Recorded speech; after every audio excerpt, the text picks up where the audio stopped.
ফরজ গোসল বীর্যপাত হলে কেন লাগে, স্ত্রী সবাস হলে কেন লাগে, স্বপ্নদোষ হলে কেন লাগে? ওনার প্রশ্ন হলো পেশাব হলে কেন ফরজ গোসল লাগে না, বাথরুম হলে অর্থাৎ পায়খানা হলে মলত্যাগ করলে কেন ফরজ গোসল লাগে না। আল্লাহ রাব্বুল আলামিন মহান স্রষ্টা, তার সকল নির্দেশের রহস্য যদি আপনি আমি ধরে ফেলতে পারি তাহলে তো আল্লাহ তাআলাকে আমার ব্রেইনে আমি রপ্ত করে ফেললাম।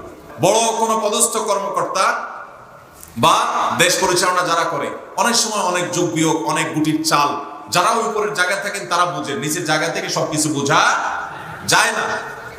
এই যদি হয় মানুষের ক্ষেত্রে মানুষের, তাহলে আল্লাহ রাব্বুল আলামিনের সবকিছুর যৌক্তিকতা আমরা বুঝে ফেলতে পারবো, এটা কি সম্ভব? অতএব নিজের বিবেক দিয়ে ইসলামকে বোঝার চেষ্টা করলে গোমরাহির পথে যেতে হবে। আমরা ইমানদার, আমি বিশ্বাস করি আল্লাহ তাআলা মহান সৃষ্টিকর্তা, তিনি আমাকে কল্যাণ নির্দেশ দিয়েছেন, অকল্যাণ থেকে বিরত থাকতে বলেছেন।